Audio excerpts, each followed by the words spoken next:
কি বলেছে, 2 এর যে অঙ্কগুলো দেওয়া আছে সেটা তোমাকে দশমিক বিস্তারটা বলতে হবে, যে সসীম আবৃত্ত দশমিক হবে না অনাবৃত্ত দশমিক হবে।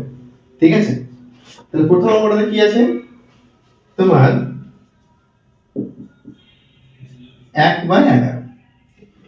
তাহলে এই ক্ষেত্রে কি হবে, তোমার 11 দিয়ে 1 কে ভাগ করতে হবে। তাহলে 11 দিয়ে যদি 1 কে ভাগ করি, ভাগ তোমার যাবে না, সুতরাং কি করব, দশমিক দিয়ে একটা শূন্য নিব। তো দশমিক দিয়ে শূন্য নেওয়ার পরে যখন আর ভাগ যাবে না, তখন কি করতে হয়, আর একটা শূন্য দিয়ে একটা শূন্য নিতে হয়।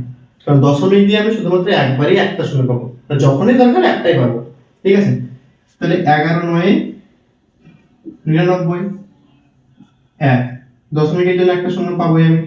11 যেহেতু ভাগ যাচ্ছে না, তাহলে কি, আবার শূন্য দিয়ে একটা শূন্য, তাহলে 11 9 99, আবার ভাগ করলে 1, ভাগশেষ 1, দশমিকের জন্য একটা শূন্য, তাহলে শূন্য বসিয়ে আবার শূন্য, তাহলে 9 11 আবার 99, মানে আবার ভাগশেষ 1। তার মানে কি দেখো, এই 0 9 0 9 0 9 0 এবং 9 পর পর দুজনেই আবৃত্ত হচ্ছে। তাহলে এই ক্ষেত্রে আমরা কি লিখবো, 0.09, শূন্যের মাথাতেও পৌনঃপুনিক, 9 এর মাথাতেও পৌনঃপুনিক, যেহেতু দুটোই রিপিট হচ্ছে। তাহলে এই ক্ষেত্রে কি লিখবো,